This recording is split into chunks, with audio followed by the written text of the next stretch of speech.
నేనేమన్నాను?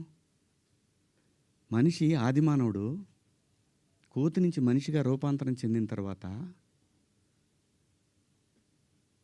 ఇంగితం ఎక్కడ స్టార్ట్ అయిందంటే, ఈ శరీర భాగాలు కనపడటం కరెక్ట్ కాదే, ఏదోటి కట్టుకోవాలే అనే జ్ఞానం అమ్మకు వచ్చిందో నాన్నకు వచ్చిందో తెలీదు, వచ్చింది. అలా అలా బట్టలు తయారు చేసుకునే లెవెల్కి వచ్చి బట్టలు కప్పుకోవటం, బట్టలు వేసుకోవటం దాకా వచ్చింది. మంచివి వేసుకోమంటాం తప్ప అండి? కాదు, ఇదేం సిస్టము, ఆ సిస్టమ్కే పోతామన్నోళ్ళు పోవచ్చు, ఎవరూ తప్పేం లేదు. ఎవరిష్టాలు వాళ్ళయి, ఎవరిష్టాలు వాళ్ళయి. ఇక్కడ నాకు కాన్స్టిట్యూషన్లోని సెక్షన్స్ గురించి చెప్తా.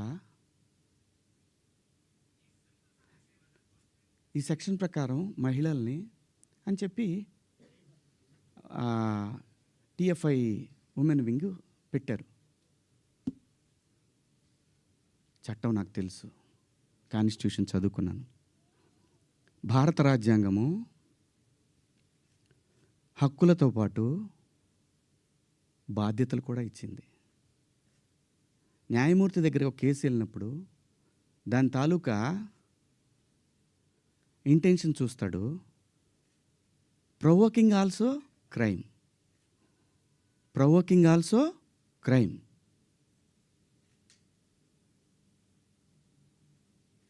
చాలామంది పెద్దవాళ్ళు, మన సీనియర్ సిటిజన్స్ అందరూ కూడా ఎందుకు అలా మాట్లాడతారు అంటే, నెక్స్ట్ జనరేషన్కి వాళ్ళ సంస్కృతిని క్యారీ ఫార్వర్డ్ చేసి వెళ్తున్నారు. వేసుకుంటారా వేసుకోరా మీ ఇష్టం అమ్మ, నేనెవరిని చెప్పటానికి.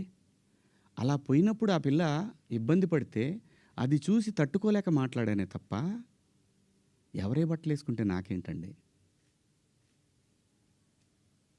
పోనీ మీరు ఎవరన్నా ఆ పిల్లకి అండగా నిలబడ్డారమ్మా? ఒక్కళ్ళన్నా నిలబడ్డారండి?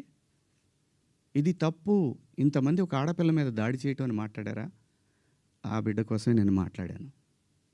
రేపొద్దున మన తెలుగు యాంకర్లు కానీ, మన ఆర్టిస్టులు కానీ చక్కగా బట్టలు వేసుకొని వస్తారు. మన సుమ గారు కానీ, ఝాన్సీ గారు కానీ, ఉదయభాను గారు కానీ, పిల్లలు కానీ, కొత్త పిల్లలు కొంచెం యంగ్ బ్యాచ్లో కొంచెం అందంగా గ్లామర్గా కనపడాలని వేసుకుంటుంటారు.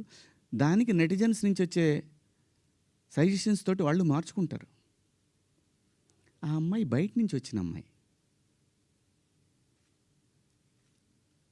మనకి రెస్పాన్సిబిలిటీస్ కూడా ఉంటాయి కదా. నేనెవరిని హక్కుల్ని హరించడానికి? నేను ఎవరిని అనలేదే పలానా వాళ్ళ పేరు పెట్టి.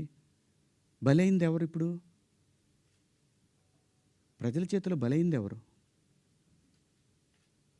నాకేంటమ్మా, నాకేంటి అనసూయ గారు, మిమ్మల్ని ఎందుకంటాను నేను? అసలు మీరు ఎందుకు వచ్చారు దీంట్లోకి? నేను మిమ్మల్ని ఏమన్నా అన్నానండి? నేను అన్నాను, అమ్మా బయట నుంచి వచ్చిన హీరోయిన్లు కానీ మన హీరోయిన్లు, ఎగ్జాక్ట్ వర్డ్స్, హీరోయిన్లు కాస్త ఫంక్షన్లకు వెళ్ళేటప్పుడు కొంచెం మంచి బట్టలు వేసుకొని వెళ్ళడమ్మా, మనకి ఎందుకు ఈ దరిద్రం బయట, వాళ్ళందరూ ఎగబడతారు. నిన్న మనం అక్కడ చూసాం కదా, మనం కొత్తగా చూపించేది ఏదైనా తర్వాత ఒక పదం వాడాను, విచ్ ఈస్ రెడిక్యులస్. నాకు వాడకూడదు ఆ పదం. నాకు ఇప్పటికి కూడా అది ఎన్నాళ్ళు హాంట్ చేస్తా తెలీదు. నేనా ఈ పదం